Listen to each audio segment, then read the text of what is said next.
welcome back. My name is Crystal, and I love horror movies. And if you're looking for a fun, spooky, chill setting, I'm your girl. So on this channel, I dive into whatever film, or TV shows that we're talking about. There are timestamps on the bottom if you want to skip around a little bit. Don't worry, I won't be offended. As you can tell from the title, we are going to be doing a deep dive into the 2023 film Elevator Game. Based on the online phenomenon of the same name, Elevator Game follows socially awkward teenager Ryan, who integrates himself into a group of recent high school graduates that run an online web series debunking urban legends. It was directed by Rebecca McKendry, who I love because she directed All the Creatures Are Stirring and Glorious.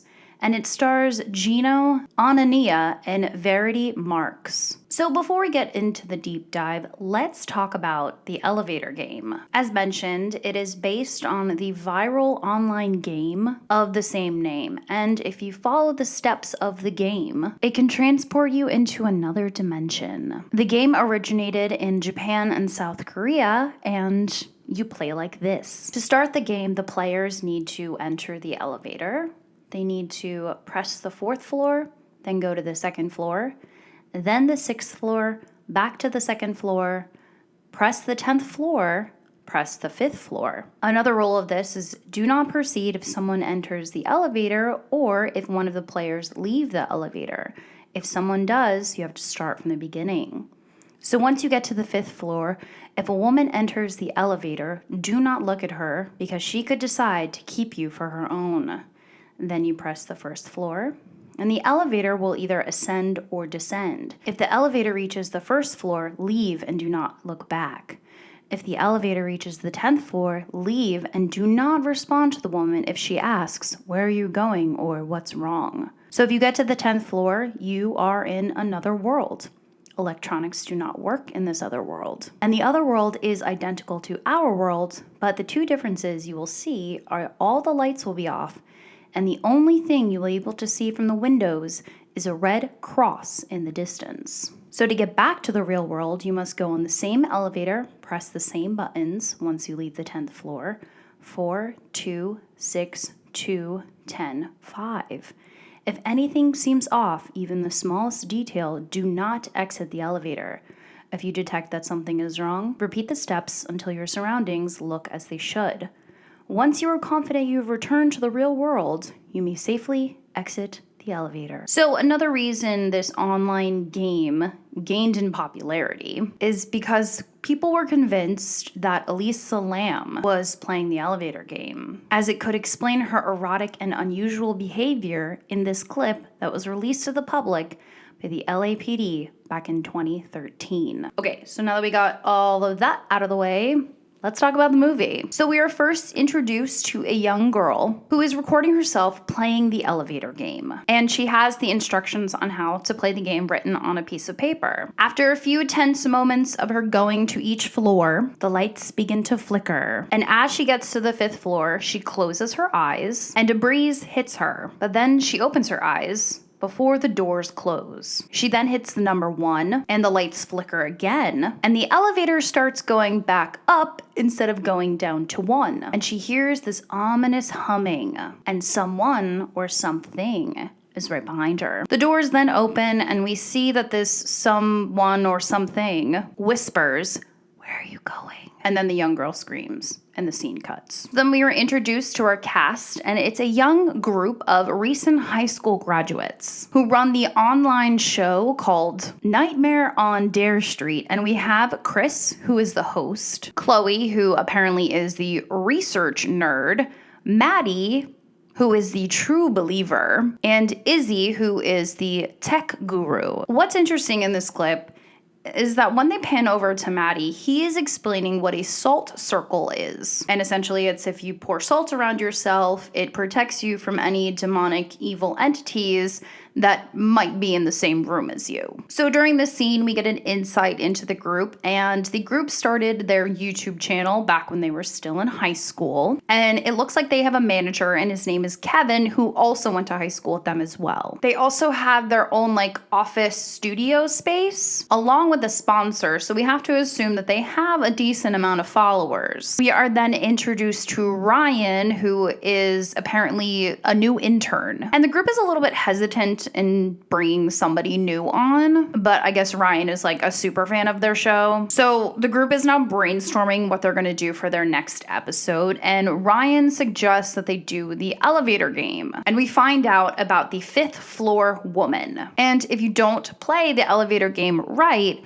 she rips you apart. We also learn that Chris, who is the host, pitched the idea last year, but the group vetoed it because they didn't think that it was interesting enough for their viewers to watch them in an elevator for 20 minutes. But Ryan then tells them about a haunted elevator that is only a few blocks away from their office space. And we hear the story of the young girl that we saw in the beginning of the film, and her name is Becky. The group then decides that they just don't think that it's a good idea. It's not going to translate into views. But then manager Kevin gets a call from their sponsor, and apparently their sponsor isn't happy and is going to pull their deal if they don't complete a new show by the end of the week. Desperate times call for desperate measures. So Kevin, the manager, suggests that they shoot Ryan's idea for the elevator game and that they shoot it that very night. So the group then makes their way to this very ominous looking office building, and they start to set up their cameras. They're getting ready to record. We also get a little bit more insight from Chloe, the research nerd, on the fifth floor woman, and she apparently is a vengeful ghost, and she haunts and like lives in a place called the Red World. Chloe also confides in Ryan that she does this show because she just loves researching and she loves finding out things that not a lot of people know. So we can see at this point that Chris is your very like kind of cliche young 19, 18-year-old guy, a little bit of a douchebag. So Chris, Chloe, and Maddie start playing the elevator game, and they tell their viewers in the video that this was the exact elevator that Becky, the girl from the beginning of the film, disappeared in. Then we get some interference on the camera and the lights start flickering. And when they get to the fifth floor, they all close their eyes, but Chris decides to open his eyes just for a few seconds. So back on the ground floor, we have Ryan, Izzy, and Kevin, and they are hiding from a security officer who has just walked past the door. So now we are back on the elevator, and the group pushes number 1, but then the elevator goes up instead, which means that the game is working. And Maddie kind of starts freaking out because remember, Maddie is like the true believer of the group. But then the elevator stops at number 9, and a man gets on, and they descend back to the first floor. And then when they get back to the first floor, they realize that they've lost most of their footage. So basically everything was kind of a waste of time because you need that footage, baby, to get those views. Ryan then tells them that they need to do it again, but the group vetoes it. And then we learn that Chris knew the girl Becky who disappeared in the beginning of the film. And why, might you ask? Well, because Ryan knows that Chris knows the girl because the girl is Ryan's sister. Dun, dun, dun. Apparently, Chris hooked up with Becky, told her about the elevator game, told her to go record herself playing the elevator game, and Chris said that he would post it on their website to make her famous, but he didn't do that and he ended up just like ghosting her. The group then turns on Chris, but not before Chris turns on Ryan. Chris is calling Ryan pathetic and telling him that he's a joke for thinking that his sister is lost in this other dimension in this red world. And they start arguing and fighting, and a security guard hears them and just is like, you guys got to get out of here, and kicks them out. So after getting kicked out, the group leaves and Ryan is left by himself. So later that evening, Chloe is back home and she gets a call from Chris apologizing Sort of. So while Chloe is on this call with Chris, she starts to hear the ominous humming, which we heard in the beginning of the film, and then the call cuts off. And then we get our first on-screen kill, and it's Chris, because of course it is. He hears the same ominous humming, the lights start to flicker, and then they go out. He sees a figure under the stairwell, but before he can run, he is frozen in place, and he gets like slowly lifted off the ground, and his bones are breaking, and then we see that his head kind of starts to turn around in a way that it's not supposed to. He then falls dead on the ground and is dragged off screen. Meanwhile, Ryan decides to go back to the building to play the game again to try to find Becky, his missing sister. And Izzy and Kevin are back at the office when Izzy realizes that she left the GoPro camera in the elevator. So the two go back to the office building to get it. So while this is all happening, Maddie, the true believer, is waiting at the bus stop. And we have Chloe, who is obviously home, as I mentioned, and she's doing research on Becky, Ryan's sister. So we have this thing going on in movies where there's like a lot of different things happening all at once to really, build that tension of what's gonna happen. So back with Ryan, he's on the elevator, he gets to the 5th floor, he closes his eyes, and we see this like shadow pass over him, and then the doors close. He pushes one, but instead of going down, the elevator goes up, which means that the game is working. And the elevator stops on the 10th floor. The doors then open and we are greeted with all this red. And we know it's the red world because everything is red. Ryan then steps out of the elevator and walks outside of the building. And he looks up in the sky and he sees a big red X. And we get a little bit of a jump scare from the 5th floor woman. She's like contorting her body and like she looks like she's upside down. And of course, Ryan runs away back to the elevator. Meanwhile, back with Izzy and Kevin, they grab the camera and they're about to leave when Izzy decides that she wants to play the elevator game too. She then decides to turn on the GoPro because they need more footage because, footage gets the views. And when they get to the 5th floor, neither of them close their eyes. And the lights start to flicker. And then we see this ghostly hand just ram its hand into Kevin's neck, obviously killing him. All the blood splatters all over Izzy, and then Izzy is killed off screen. Meanwhile, with Ryan, the elevator gets back to him. He's able to get back into the real world, and he finds the GoPro with the footage of the 5th floor woman killing Izzy and Kevin. So as I said, Chloe is at home, she's doing research, and she finds out that a few decades ago, a woman was reported missing, and her body was found in an elevator subspace, so like the space under the elevator, and her body was like entangled and twisted into the elevator. So while she's reading this article, there is a flickering red light under her bedroom door, but before anything can happen, Ryan calls her that she and her friends are in danger, and then she tries to call Izzy and Kevin, but of course the call fails because they're dead. So Maddie, who is still waiting at the bus, we learn that this vengeful ghost can manipulate technology because Chloe is trying to call him,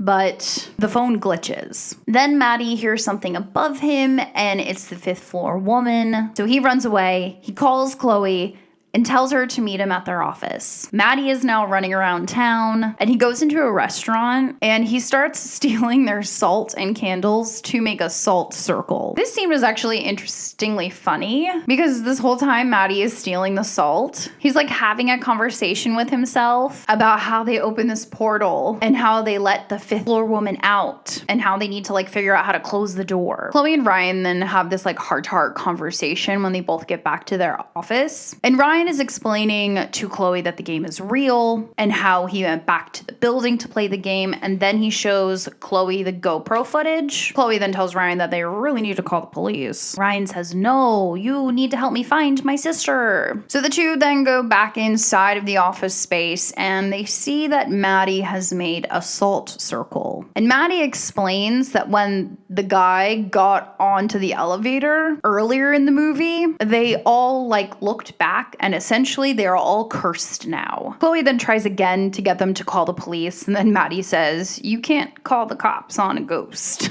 I want to revisit the character of Chloe a little bit later in this video, so make sure to stick around. Or just jump ahead.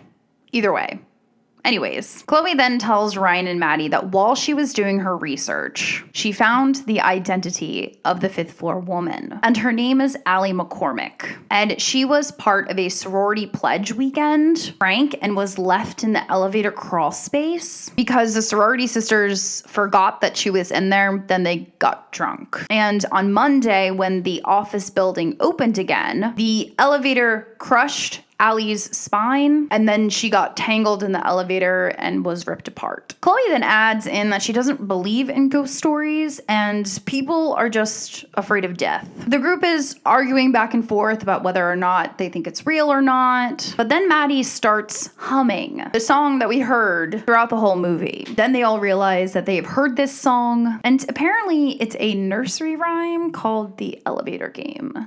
Never heard of it. Then Maddie realizes that they need to play the game again in order to close the door. Chloe, thinking that they are still nuts and not believing in ghosts, decides to call the police, but then she hangs up when they hear the humming again, and the ominous figure of the fifth floor woman contorting herself and getting closer to them. Ryan and Maddie then pull Chloe into the salt circle as the vengeful ghost is getting closer and closer. As the ghost gets to the salt circle, she stops. Maddie is happy that it worked, but then she steps across the salt line and bites into his neck, killing him, and Chloe and Ryan run away. So obviously they're running back to the office building to play the game again, but they are stopped by the security guard from earlier, to which Chloe pepper sprays him in the face. They run onto the elevator and they start the game again. Lights are flickering. Oh, and now Chloe is converted into believing that all this ghost stuff is real as of 15 minutes ago. We're going to discuss that shortly, so stick around or jump ahead.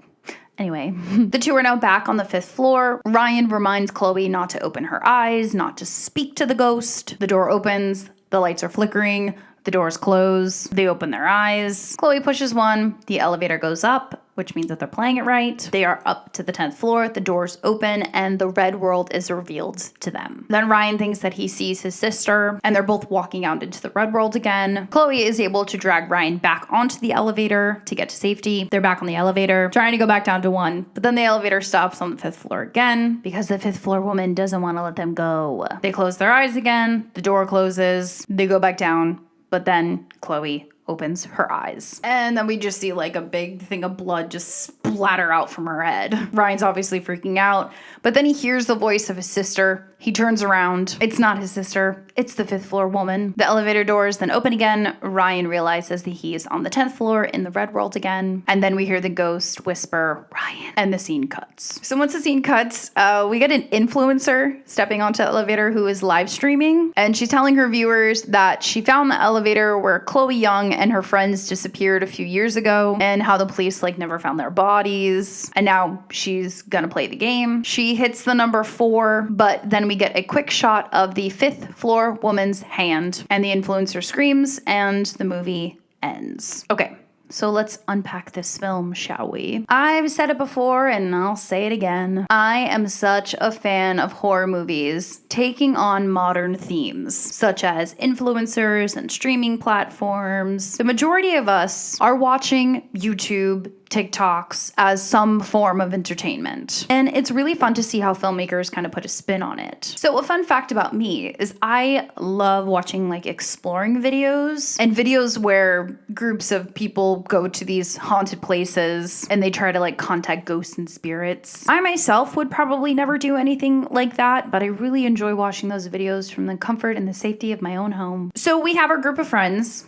And then we have Ryan. Chris, as mentioned, is a douche. He is just the epitome of an egotistical influencer who uses his fame and power to take advantage of others. And he just doesn't seem like he's super easy to work with. Then we have Izzy, who is really fun to watch on screen. And I like the fact that she had the role of the tech guru. And then we have Maddie, who is more of a comic relief. And I enjoyed his character as well. Kevin was kind of just there and he just served his purpose as the one who connected the group to the sponsors. And then we have Chloe, who is obviously the research nerd. I have a bone to pick about Chloe. Not a big one, but as mentioned, the group has an office. They have sponsors. So we have to assume that they have been working on this YouTube channel for at least a while. And I know at one point in the film, Kevin, the manager, said that he used his savings to help the channel. But there's a point in the film where Chloe walks into the office and Maddie has set up the salt circle. And Chloe is like, what is that?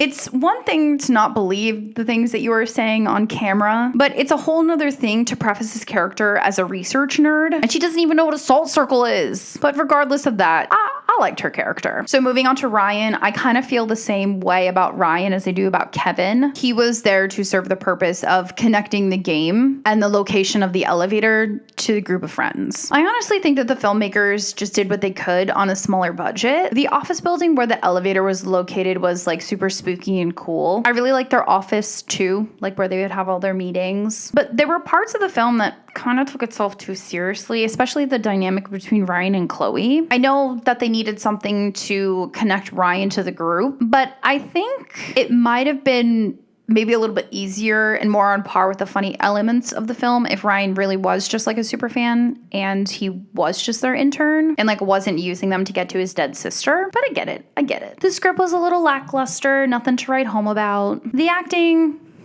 it's not bad. Like I said, I really like the characters of Izzy and Maddie, and I think that there's potential for all the actors that are in this film for like future projects that they might work on. Okay, so let's talk about the kills and the fifth floor woman. So Becky was the first kill that was off screen. Then we had Chris, which was the first kill on screen. And of course, the way that his character was presented, we kind of knew that he was gonna die first. I think it was a pretty cool kill. I think I would have liked to see his head actually turn all the way around, like a full like Reagan moment. And then we had Izzy and Kevin. Kevin's was pretty cool. I like the way that the blood like kind of splattered all over Izzy. Izzy was obviously killed off screen. And then we had Maddie when he was inside the salt circle getting his jugular ripped out by the fifth floor woman. I also like how the blood kind of like splattered all over the camera and then the blood was like getting into the salt circle line. Then we had Chloe, which was really cool because the camera kind of like zoomed into her face first and into her eye, and her eye turned red. And then all this blood just like exploded out of her head and got all over everywhere in the elevator. And last we had Ryan, who was killed off screen, and then the influencer, who was obviously killed off screen at the end of the film. The backstory of the fifth floor woman,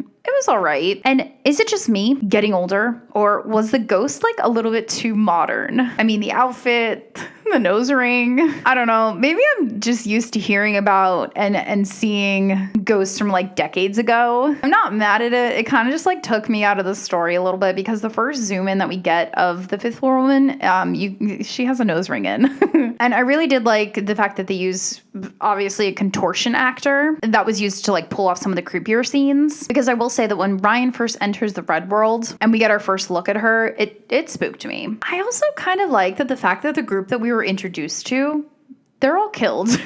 We get these moments in other films where we think that the characters have survived, like in Final Destination. And then obviously we see a few months pass and they didn't actually beat the curse, and then they're killed. I think it was a really cool choice on the writer's part to just like kill everybody. I feel like maybe a couple more passes of the script and the overall story might have benefited a little bit more, but I'm really not mad about it. The film reminded me of other movies like Countdown, Truth or Dare, and Unfriended. Not bad films, just more films that you kind of just put on in the background while you're doing other stuff. So, did I like the movie? Meh. It was decent. Do I think that it was a fun movie for the Halloween season? Absolutely. Like, don't expect anything grand or like a huge budget when it comes to this film. But if you go in like watching for fun, I think that you'll enjoy it. All right, guys, that's gonna be it for me in this video. I hope that you enjoyed it. Thanks so much if you got this far. Make sure you comment, like, subscribe, do all that fun stuff. You guys can follow me on my social medias if you want to. And I'll see you in my next video.